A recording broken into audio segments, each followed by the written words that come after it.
Bonjour tout le monde, je m'appelle Maud, je suis étudiante à l'Université McGill et je suis présentement stagiaire en nutrition au dépôt. Aujourd'hui, je vais vous faire une courte vidéo sur les aliments fermentés. Les aliments fermentés sont produits grâce à une croissance de microbes contrôlée dans laquelle les enzymes vont modifier les composants alimentaires. Mais qu'est-ce que ça veut vraiment dire? Ça veut dire que les aliments sont modifiés par de minuscules micro-organismes, ce qui va changer plusieurs composants de l'aliment, comme le goût, la texture et même certaines de ses propriétés, en plus d'apporter de nouvelles caractéristiques antimicrobiennes. La fermentation peut se produire en absence d'oxygène, donc les aliments en question ne doivent pas être en contact avec l'air. Cela peut être fait dans une solution vinaigrée ou saline, par exemple. Tout au long de l'histoire, la fermentation a été essentielle à la survie de l'espèce humaine. En effet, elle a été utilisée pour conserver les aliments en périodes plus difficiles, par exemple lorsque la nourriture était plus rare. On utilise encore cette méthode aujourd'hui pour cette raison, notamment au Québec pour conserver les légumes comme le chou, les radis, les carottes ou même les betteraves.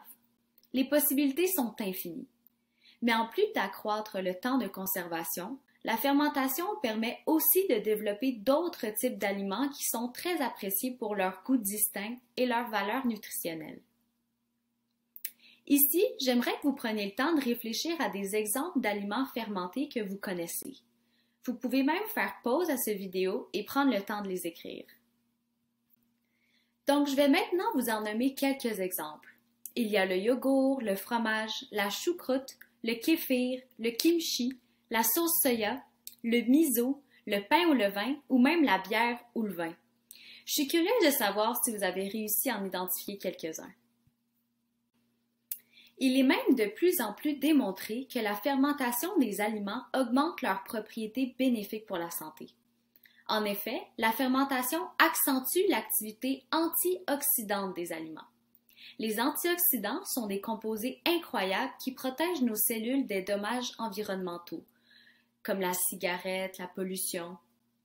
Sinon, la fermentation rend les aliments plus facilement digestibles en les prédigérant et réduit aussi la présence d'antinutriments, ce qui augmente l'absorption de certains nutriments. On sait aussi que les produits fermentés ont un impact positif sur notre santé intestinale, étant donné qu'ils sont une source de bonnes bactéries et micro-organismes vivants. Ils peuvent donc avoir un impact bénéfique sur notre santé, plus précisément sur notre flore intestinale. Notre tube digestif abrite des dizaines de milliers de micro-organismes qui vivent ensemble sur les parois de l'estomac et de l'intestin, mais surtout dans le gros intestin. C'est comme un écosystème unique. Nous savons que lorsque cet écosystème ne va pas bien, cela crée des déséquilibres qui impactent notre système immunitaire et peuvent contribuer au développement de certaines maladies. C'est pourquoi nous devons en prendre soin, comme avec les aliments fermentés. Mais faites attention, certains produits vendus dans les commerces ont été pasteurisés ou cuits suite à la fermentation. Donc, ce ne sont plus des sources de bactéries bénéfiques. On parle ici du vin, de la bière, du pain et même certaines marques de choucroute. Je vous invite à écouter la capsule numéro 2 pour découvrir un ingrédient bien spécial. À tout de suite!